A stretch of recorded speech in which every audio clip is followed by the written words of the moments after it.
Hi, Ananya. Hi. So much for coming here with us today. I hope everyone can see Ananya, and I'm very excited for today's webinar, specifically because this is one of a kind. We have never done something like this before, understanding recipes and designing menu. We did one long back, but not with someone who's written books and has been on TV all the time. Uh, so thank you so Thank much, you. Ananya, first of all, Thank for you coming. for having me over here. It's great actually to uh, interact with people of like-minded people where the field I am in. Yeah, I'm looking forward to a great session. Thank Thank you you. so much. Thank you so much. Yes, everyone, those who have the questions, please pour them on the chat. Today we have Ananya here to help you answer everything.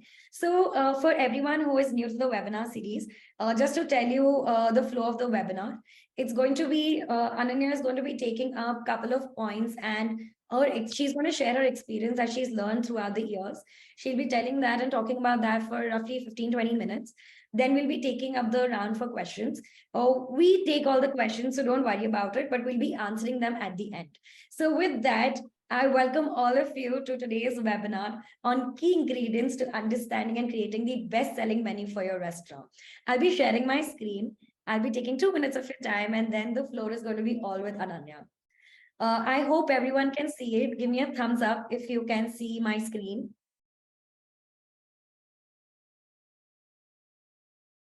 Uh, Perfect. Everyone can see it. So today's webinar and all these webinars are done by our company Petpooja, which is a restaurant management software. We roughly cater to 55,000 restaurants from every outlet type in India, UAE, and across the globe. I'm not going to bother you a lot about this because I'm sure most of our users right now are Petpooja users. And if you're not, come to us. With that, I would love to introduce our today's speaker, who is none other than Ananya. Ananya is a very well known celebrity chef. She's known across India and the globe now for the book she's written, for being a celebrity on television, specifically for sharing her knowledge and her love for food and recipes. A lot of you, if you don't follow her, go follow her on Instagram. Her content is superb. She'll keep sharing a lot of recipes and the kind of food that is trending and that is going to come up, and also how to make your existing food better. And with this, today we are going to be covering the same thing around the thing. A lot of recognitions and awards that Ananya has won. She's been generous enough to help us share everything over here. So, you know that we have a great person talking with us. More than that, she's worked with a couple of hotels and restaurants like Sula, Taj, Hyatt, and so many more to help them ace their menu and also introduce amazing recipes and training their staff on understanding not just what sells best, how to sell it in the best way. So, with this, we are going to start our today's webinar on key ingredients to creating the best selling menu. Ananya, the floor is all yours. Please, as much as knowledge as you can share. Our audience would love nothing else. Thank you so much. Please, the stage is yours. Thank you, Shivani. Thank you, Pete Pooja, for giving me this opportunity to talk with all of you. It's fantastic.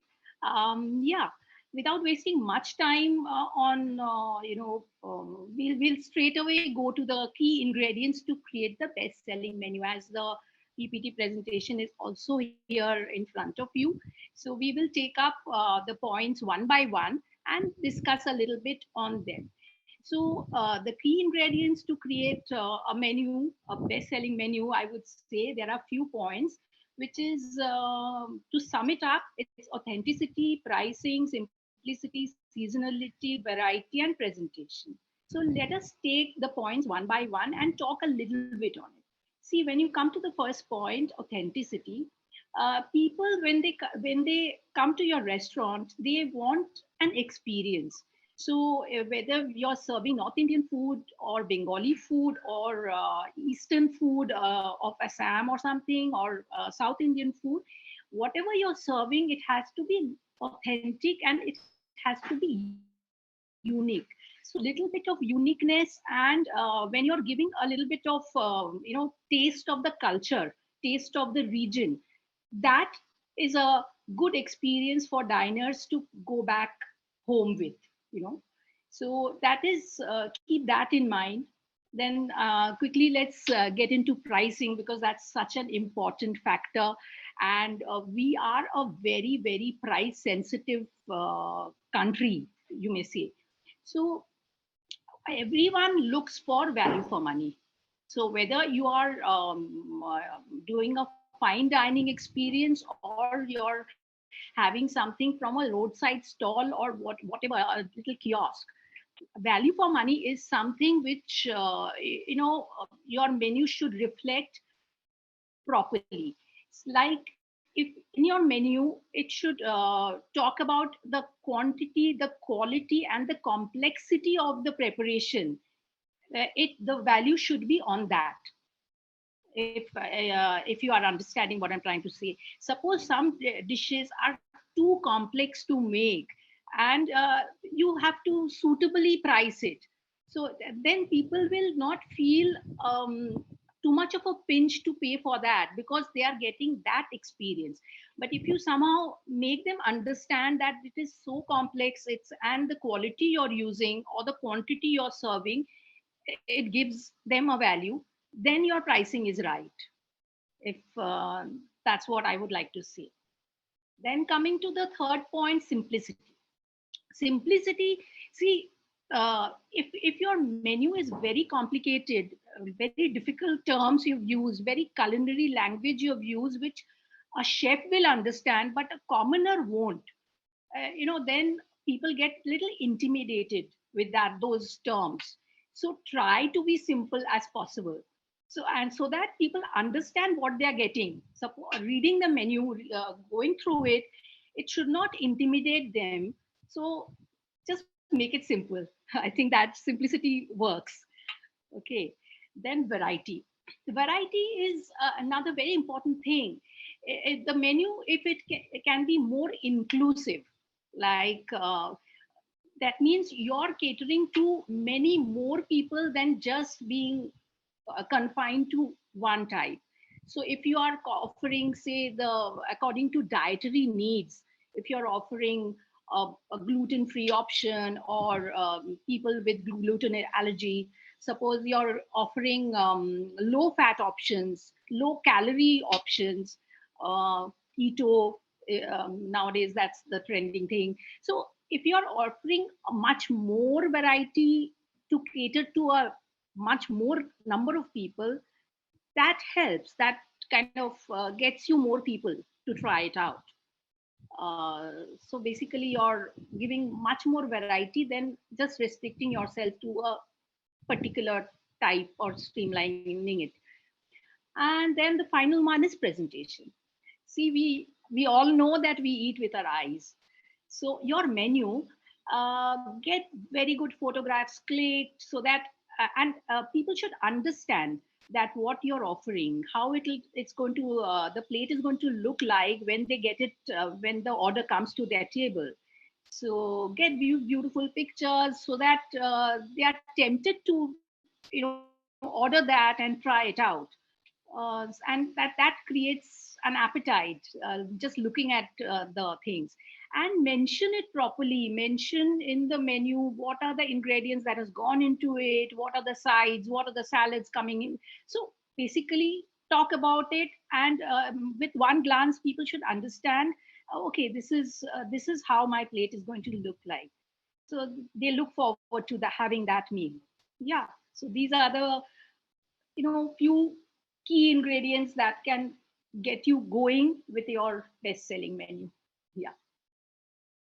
So we can come to the next point, which is item proportions in a menu. Very important. See, again, I'll just read out the key points first, and then we'll talk about the each and every point in details.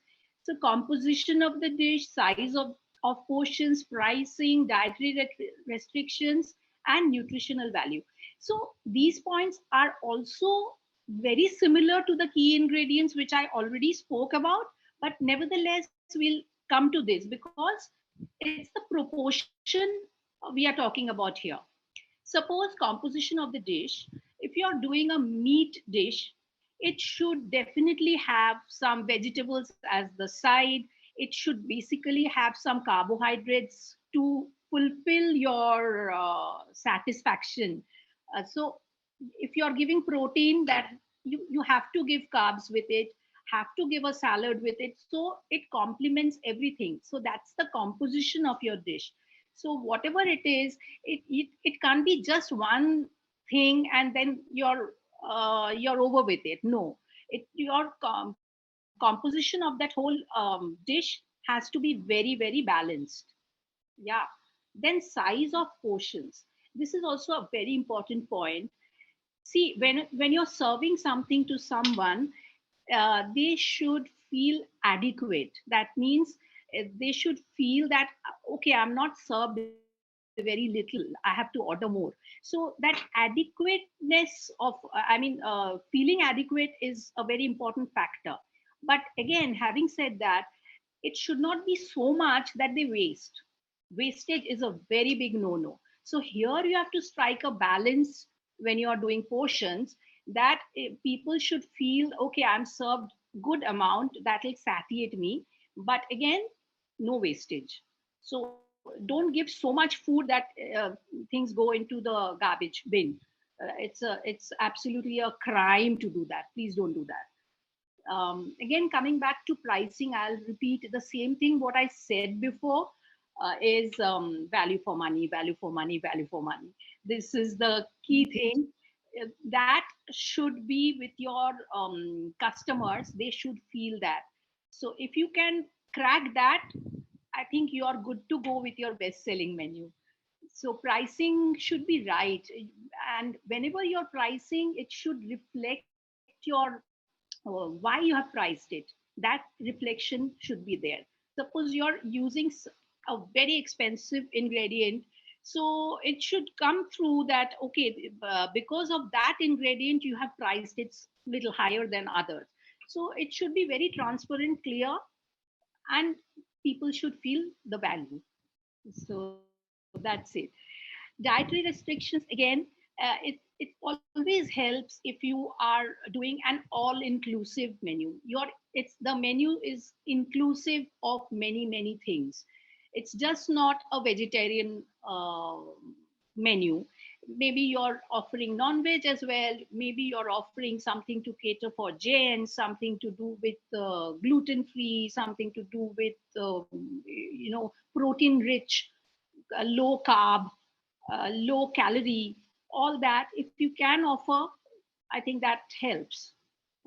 Again, with nutritional value, also similar dietary restrictions and nutritional value kind of coincide, because the high quality of the nutritional value, you can always do a little bit of calorie count, or because people are so conscious these days, they need to know what they are eating, what is going inside their stomach. So when you actually write it, it helps. It more knowledge and more transparency you're giving to people, that this is what you have put into that dish.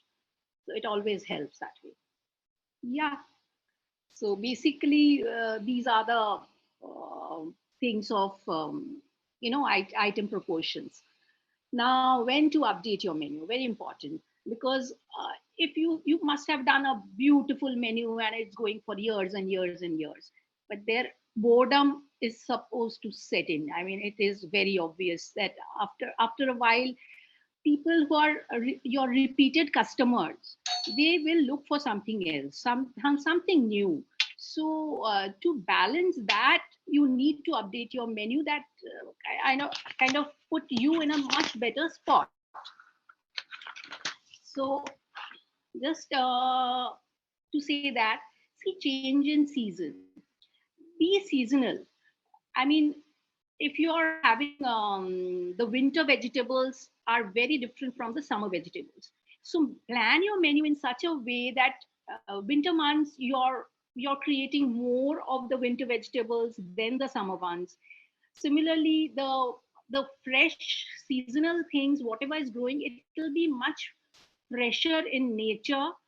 Also look for something which is local, locally produced things. If you get that, like farm to table concepts, or if you find your vendors who are very close by, you can get things other than getting out of season stuff. Like if you want to do mango recipes in November December, it doesn't work. You are using cold storage stuff. So better to use seasonal stuff which is easily available. That way you cut your price also, and your menu has variety because you're changing according to seasons. Another point is customer feedback, very important.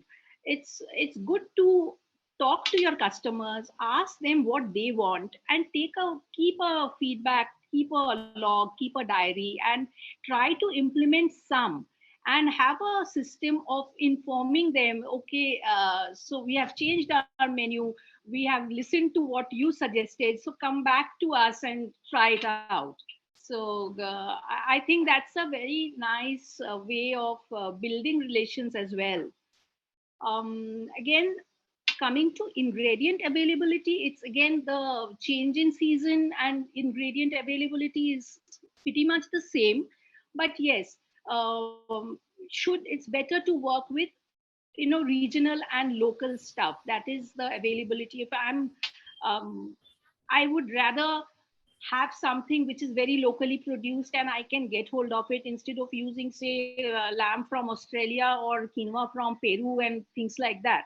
So it's always better if you can source something local. That way you're helping your economy as well, and you're cutting down on your price, and you're giving a good variety to your customers. So that is, I always vouch for and believe in using locally sourced ingredients, which is not so difficult for you to source. um, Competition, yes. Competition, of course, you should be aware of what your competitors are up to, what they are doing. If not, don't try to imitate, but be aware and do something different. I think that helps.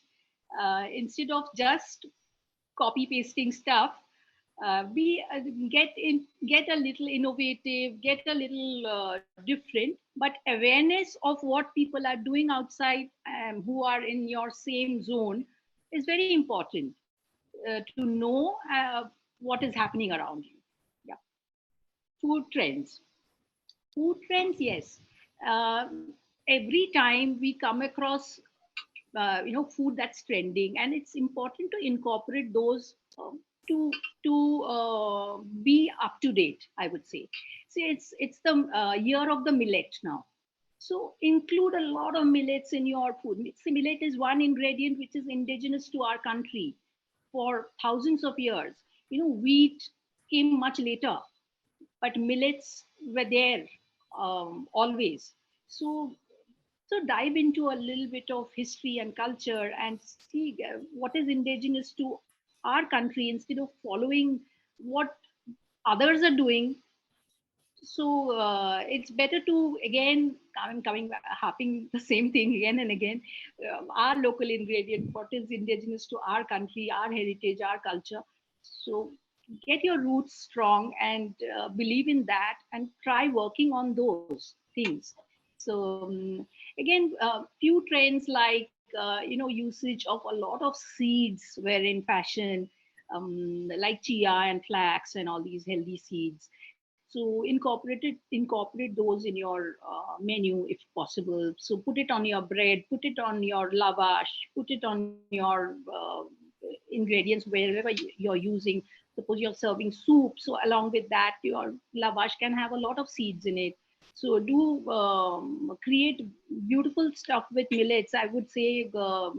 Instead of just khichdi, you can do uh, um, I mean, various amount of number of recipes you can create. Get in touch with me if you need recipe ideas later. So basically, to follow food trends and try and incorporate them in your diet. Is somebody trying a question, or that will come later, right? Okay. Now, now pricing. Again, pricing is again the same thing. Yeah. So constant evaluation also helps, that what you are serving. And if your menu, you're updating your menu all the time, say twice in a year or so, automatically your pricing, you will see there will be a change, because you're using seasonal stuff, your pricing will have to change when you're updating. So that's a good way to keep in check and control your pricing also, because if you don't update, you don't get to know what changes has happened. So while updating, things keep moving and your pricing will also change accordingly. Yeah. So that's what updating menu is all about.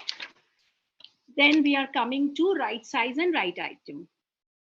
So the pointers are target market, cuisine, ingredients, equipments, versatility, pricing, and profit margins.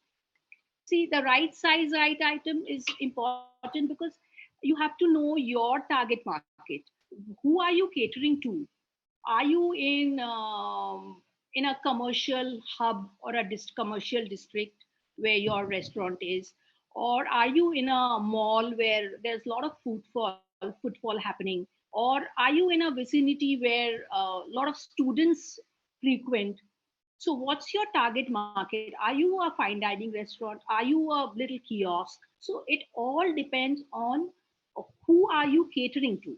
So suppose if your restaurant is in an area, is an area where a lot of students are there, it's nearby to a college or a school, so get into doing breakfast.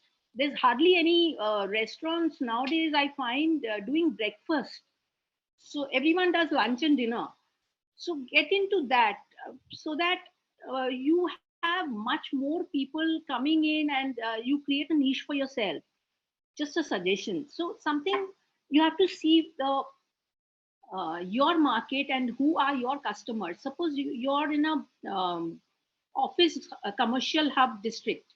Maybe you're in BKC in Mumbai.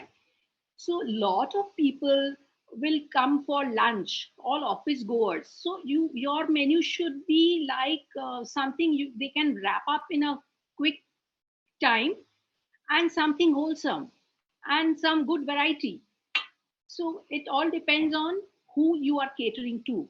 So your menu should be on that. That should have the focus. Now the cuisine. Cuisine also, you know, you decide what cuisine you want to do. Suppose you're in a mall and in a food court. You already have 3 ice cream parlors there. Why would you do another ice cream parlor over there? So think of a cuisine which you don't have much competition. It's little niche. It's little different. Think of that cuisine and get going. That's very important. And then also I've seen a restaurant will have, Chinese also, Thai also, Italian also, Indian also. It becomes a little overwhelming for a customer. Just streamline, make it simple. That works, I feel. Ingredients. Ingredients also right size. I've stated earlier as well. So a proper balancing of ingredients like carbs, proteins, vitamins, minerals, ingredients, everything. If the balance should be there. That's what I find is very important. Plus, ingredients has to be fresh, not stale. So again, coming back to the same thing, be seasonal, use seasonal ingredients, use local things, and be very particular and consistent about your quality. That's the thing. Equipments, very important, because if you are doing you should be well equipped to churn out different according to your cuisine. Churn out dishes according to your cuisine. If you are doing Italian cuisine, you should have a pizza maker where you can dish up pizzas. If you are doing sandwiches, your grill sandwich machine should be there, so that your stuff can easily dish out efficiently in small amount of time. They can do that.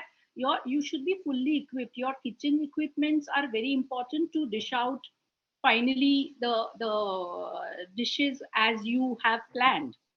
So that's there. Versatility is of course, if somebody comes with a special request, I don't know if you can manage to be a little versatile and dish up something with the given ingredients in your kitchen. That's well and good, excellent, because that talks about people go back with a good memory that that chef really went out of the way and helped them to have something which they wanted. So that is very much, a added advantage, a plus point. Now, pricing and profit margins. Again, I'm coming back to the same thing. Your value for money thing should be there. Your pricing should be, people should not feel that you're overpriced. That's the very key ingredient in setting up a menu. They should not feel that you're priced so much they did not get the value, so they are not going to come back. So the your pricing should be a little justified. The ingredients you're using, the complexity of your dish, and if you initial years, if you keep your profit margin a little less than what you think you should, I think it helps because it is a very price sensitive market. Yeah, and it is. I know this is a little tricky point, to strive a balance between what is the exact right amount to put. But basically, I've seen if you calculate your cost, honest cost of whatever it has gone, and then keep a slight margin on top, I think that works. Yeah.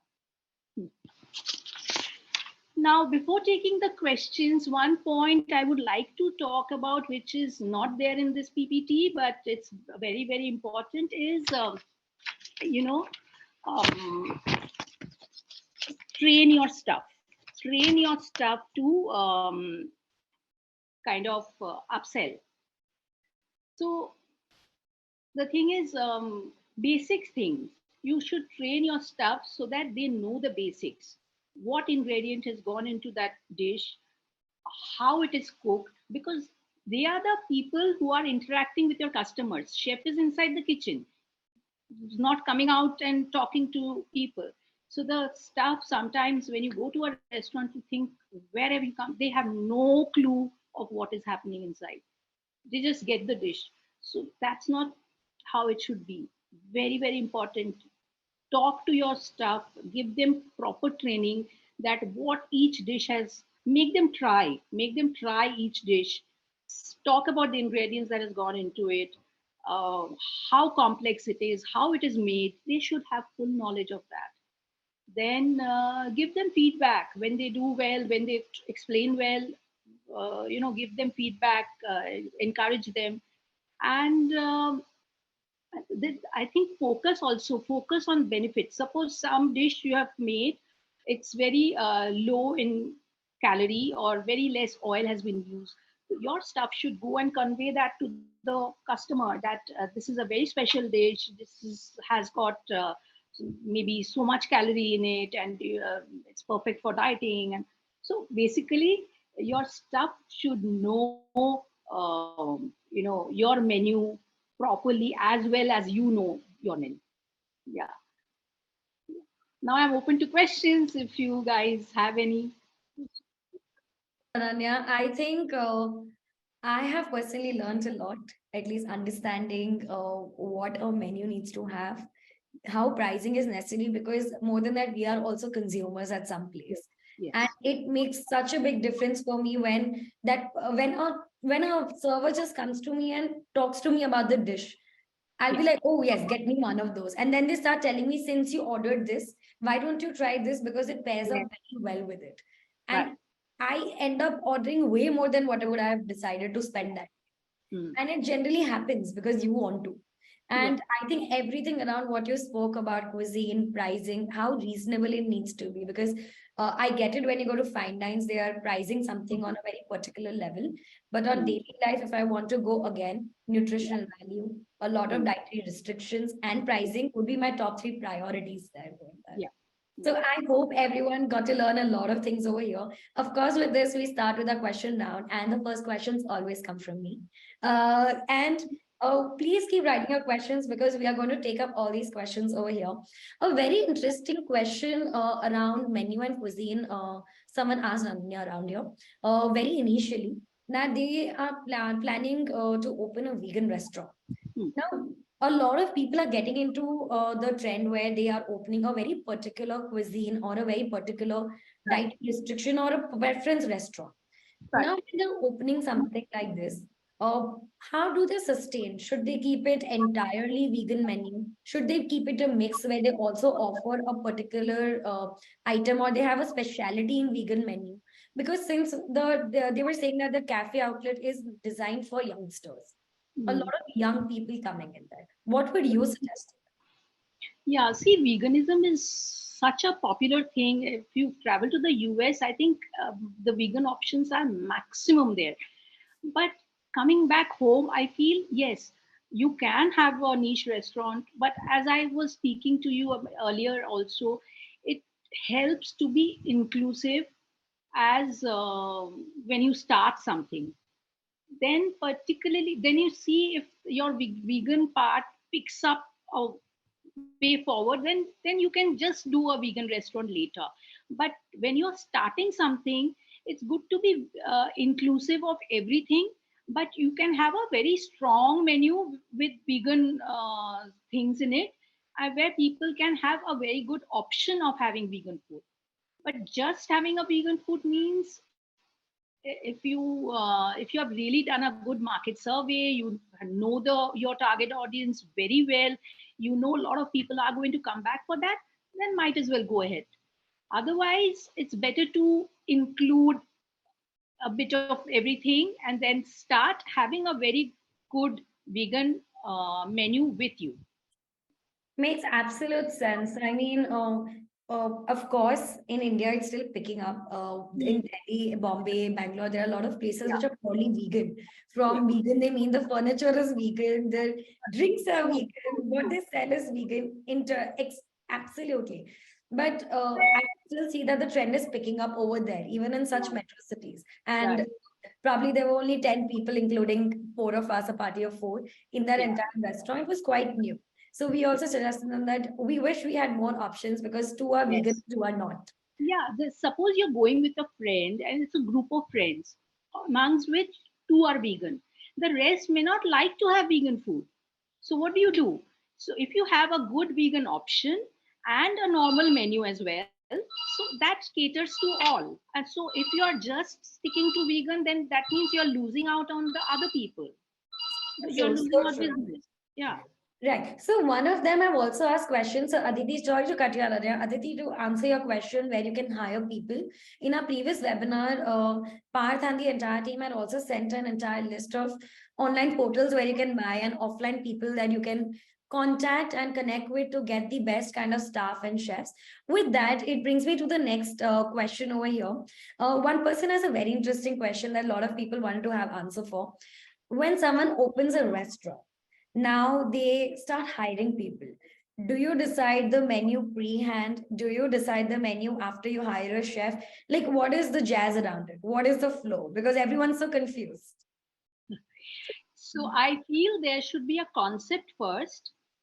Your concept can only come from your when you have done a market research, that this is the concept restaurant you're going to do. This is your target audience. You find a place, and then yeah, simultaneously you hire a chef also who can implement that concept. So so it is almost at the same time of the inception of the whole concept when you're doing. Yeah. So Absolutely. not that you hire a chef first and then decide the menu. No, no, not like that.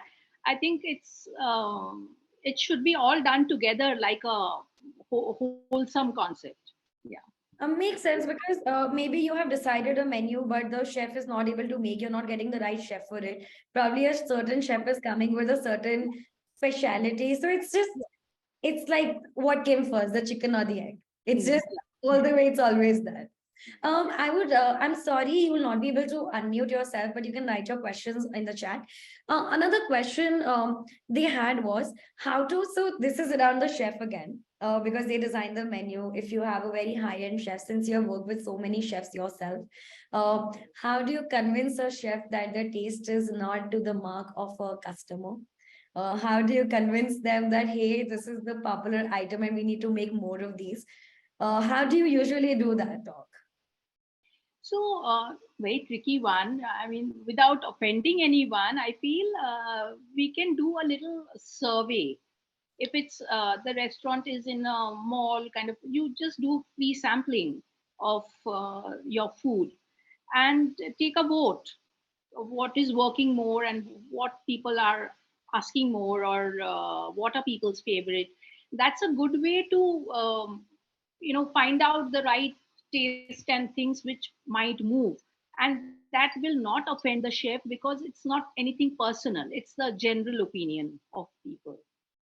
So true. I think, but a feedback option really helps because now Yeah. you can just present them that, hey, our customers are telling this. It's not my Yes. personal Yes. opinion anymore. Yes. That's so true. There were a couple of questions around QR codes and menus. I think a lot of people have, it's either you love QRs or you love a printed menu. Mm, mm. It's basically wireless earphones and wire wale earphones. It's just that debate Yes, altogether. Both true. are helpful, both serve the purpose. Yeah. But Again, what's your opinion? yeah, it is again a very personalized, personal choice because you like reading books or like to read on Kindle. It's like that. So Correct. here, when you are using QR codes, of course, you're saving on papers, you're saving on natural resources. That's a very good thing.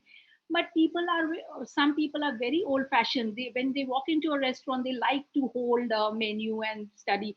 Honestly speaking, I also love to do that. I know it saves a lot of cost, as well as on natural resources, to not to use so much paper and stuff. But we our brains are we are tuned that way from our childhood days. When you walk into a restaurant, you hold a menu card. So that Right. concept has to change. I think that has to change. We should move on with the new technology, and yeah. Absolutely. I mean, out of India now, they have AR technologies. They are coming up with so many things where you can see the entire thing. Uh, Yes. so someone asked us in between. I'll be taking up this question because it's something that we also keep getting a lot. Right. Yes, the webinar is going to be on YouTube, so don't worry about it if you've missed out on anything too. There is one question, that is one problem that everyone faces is you have made the menu, you have made everything. Uh, every city has a particular vendor who sources a particular thing. If Right. it's from tier one city, tier two city, tier three cities. Right. So most importantly, a question was around how do we have multiple, I'm sorry, please unmute yourself. Yes. How do you source multiple items? For that, if you are a Petpooja user, you have something called Suppliers Hub dashboard for you, where you get to connect with all the suppliers for free of cost across India. This was because not just you, multiple restaurants are facing the same problem of how to get ovens, how to get a griller, how to get this particular inventory, how to get packaging. So now you get to compare prices and you can just directly order from them and do samples because we understand your pain. It's horrible because every time you can't go out on the streets and look for vendors and just pay whatever they ask for. So now there is one question around a concept that they were trying to understand, Ananya, that what if the menu items that a restaurant is serving is also served by big brands whose brand presence is quite high? How do they launch their brand and become eventually catch hold of that market? Because recipes, of course, one brand can have, the other brand might have the same, but how do you enter that entire thing and how do you establish your niche with that menu? Yeah, this is a very important question. See, ultimately, when you walk into a restaurant, what are you looking at? You're looking at food. food, then comes ambience, then comes service, then comes. But when you talk about food, essentially you go to a hospital for health, you go to a beauty parlor for your beauty needs, you go to a restaurant for food. That's the essential part. A big brand might have that same food, but again, I'm coming back to one very basic thing is taste. So I've noticed a lot of times, suppose you launch something which is tasting great. After that, when you go back about, say, a month back later or 2 months later, it doesn't taste the same. So what changed? People can't keep that consistency. That is the most important factor of everything. You see restaurants opening and closing down in 1 or 2 years, but then you see restaurants which are there for 15 years, 20 years, 80 years. How? It is consistency, because there is some standardization that has happened and the food is consistently good. So that makes a restaurant tick and stay. So whatever menu you're creating, it may be with a big brand, but if your taste is good and you consistently keep on maintaining that taste, you are good to go. That's so true because every restaurant we go to, it's one time you must have loved the food, but next time Yeah, it's not tasting the same. this is one industry. A chef leaves the place, I'm sorry to say. I mean, there is no one who stays back. Staff leaves, say chef leaves, so if the recipe changes, so consistency goes away. I mean, with every changing chef, he adds something else, he takes out something else, so it goes haywire. So So true. yeah, So I think defining the recipe is also important, telling that 20 grams of this or two onions go in this, something like standardization. that. Yeah, our entire recipe description of things should be there. Um, should we go for standardized recipes? Yeah. Yeah, if you have some bestseller items, or if you know that these are the best selling things, you have to standardize those. I know it, sometimes I also feel like innovating, doing some. So keep something called chef space special. उसमें आप करो खेलो, but the rest of the menu standardize and keep it to the T. Don't fiddle with it, don't try and innovate anything. Try a chef specials separately and try your innovations there. So true. I think that's a great way to introduce something that you want to try for your menu. And if it works out well, and people do want to try chef's special. Yes, and it's a good idea when you're serving, say, in a restaurant, you're serving food, your chef specials or your updated menu, say, you take a small portion and give it to them, let them try and give them feedback. That's a great way to get feedback from people whether it's going to work or not. So true. Someone was asking about how to make this process automated.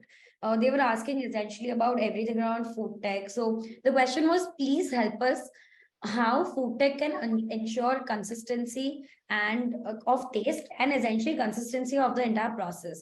Because we remember in between you were talking about automation of ovens and things like that that quickly help you serve the items outside. So a couple of tips that you would also want to give all our people. I was reading about it that AI is going to come up with this also.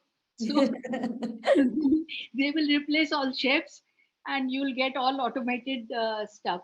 But no, jokes apart, I think, yeah, you till now so there is no technology as such present that it will be automated and your recipes are going to churn out the same way. I feel it's very robotic, isn't it? Yeah. It sounds like that, but maybe days are coming where this is going to happen very soon. One never knows. So true. So true. Yeah. I mean, I'll tell you one innovation that we are working at Petpooja is the robotic waiter for the past Mhm. 2 years, where we have created our own robot, which is going to serve, which is very popular outside, but there was nothing made in India till now. So our team just got together 2, 3 years ago, and we are working on a project where the robo essentially, because The biggest problem in every restaurant industry is they leave the job. Someone gives them 5,000 rupees extra, they'll leave and go. So They, unfortunate, but so true. it This is is. the I problem in mean, this industry. Yeah. so, and hence we introduced this robo where the robo will essentially pick up your order from the kitchen, take it to the table, and it goes because the table numbers are assigned like the QR codes. And they go there and you can just take your food. A lot of places in Australia, UAE, and UK has I actually know. started doing this. And we were like, we should do this here too now. Why not? Because it's not that expensive after all. But The conveyor belt of serving sushi is very popular abroad. So it comes, you can pick up your whatever you want to eat, and you'll be billed later. So everything absolutely. goes in a so that's very popular abroad. I think it is. It also becomes an eye attraction for people Yeah, to come and visit your restaurant, yeah. because now there is something automated and people can see. But to answer your question on other end, also in automation, because we have been in this industry for the past 10 years, we see automation as a very important key. Very honestly, because if you don't automate your processes as a restaurant owner or a manager, you will be micromanaging everything on everyday True. basis. Hmm. You should rather focus on customer satisfaction, on understanding if the food is getting delivered, and the service part of it, which is actually human related. You shouldn't be behind the counter making bills. You shouldn't be behind the counter understanding what order is coming from where, which table to go to. You have softwares, not just Petpooja. You have so many softwares across the world that you can start using, because this Hmm. automation will save you half the day. Then you True. can think about growth. We'll be taking last two, three questions, of course. My favorite question is right now, Ananya, is food trends pay. What is the new Japanese, Korean, Asian food trend that is going to come here? Because now you may remember in India, past 2, 3 years, the Asian Korean food trend has been insane. Every Hmm. smallest of the smallest city now has an Asian restaurant. Right. What do you think is the next Asian for India? What is the next trending food now? Korean is now ongoing. It's Yeah. still the K dramas of Netflix and other OTT platforms, and food is, it is going to stay for some times now. Then I think, see, Japanese was there, it still is, and as you rightly said, that there are every nook and corner there's an Asian restaurant opening. And when we say Asian, before it was only Chinese and Thai, but that is Japanese food and Korean food has highly, I mean, got into the whole scene.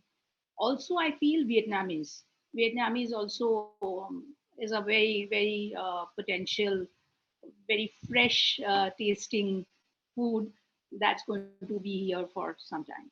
Yeah, the pho. I remember the soup because I tried it recently somewhere. It's amazing. It's a blast of all flavors, yet very healthy, essentially. Very healthy, not a drop of oil, but Yeah.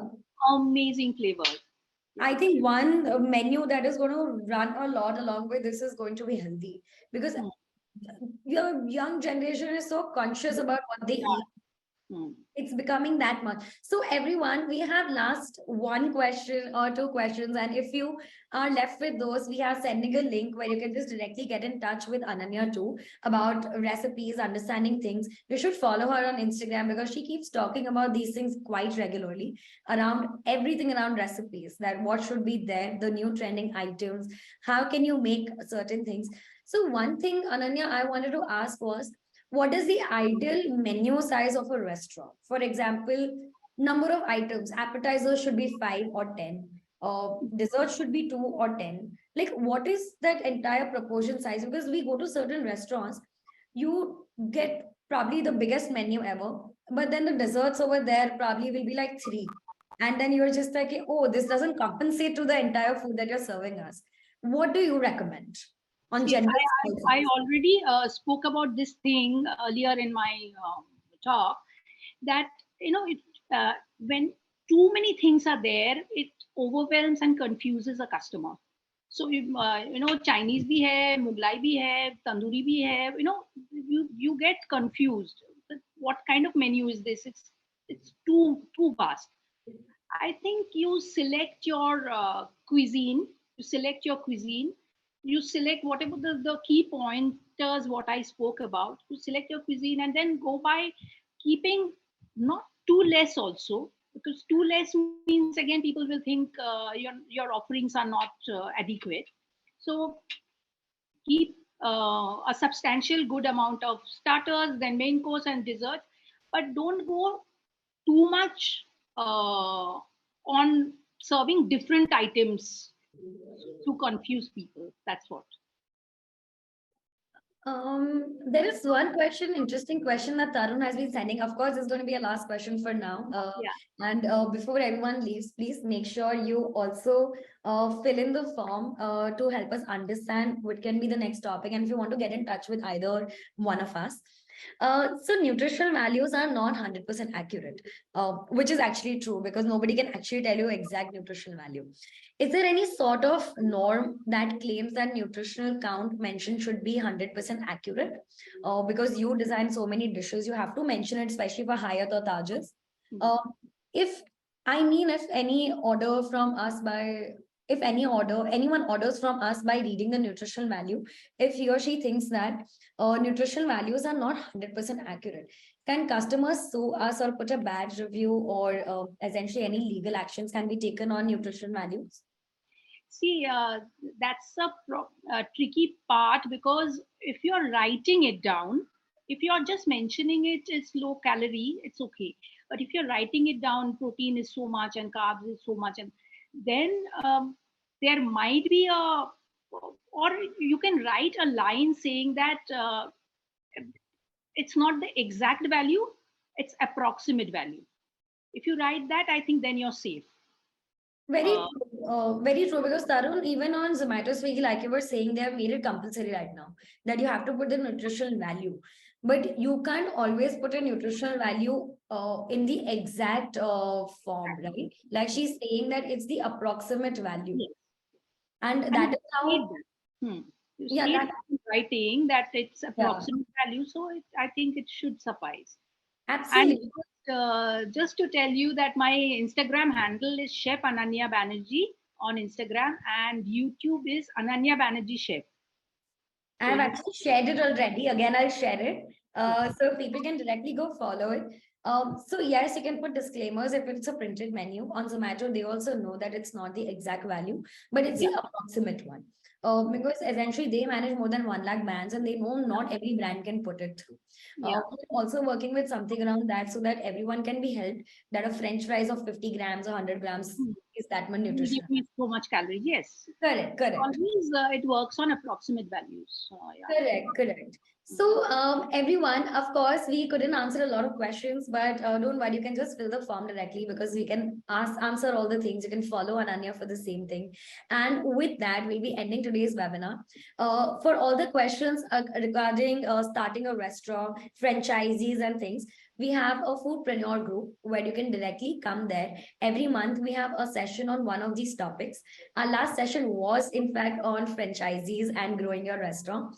And anything around the restaurant and F&B industry is covered in this. These are absolutely free of cost because we have lovely speakers like Ananya and all the others who volunteer their time to come and talk to all of you over here. With this, thank you so much, Ananya, for helping us host such a great webinar, for being such a great speaker and No answering all the questions. problem. Everyone, if you love the webinar, please put a great feedback. You can fill in the link or join our WhatsApp group, whatever you want, you can just go there. And with this, thank you so much for being such a great audience. Do put in your feedbacks, thumbs up, loves, anything around that. And see you next week again on 19th of April, where we are doing a webinar on increasing your sales on Zomato and Swiggy with a person who was a part of Zomato and Swiggy's team. So they'll be directly telling you what to do, what not to do in half an hour, and you'll be sorted. Thank you so much, Ananya, for Thank helping you. us do Thanks this. for having me here. It was very lovely. Thank you. Thank you so much. Thank you. Bye. Bye.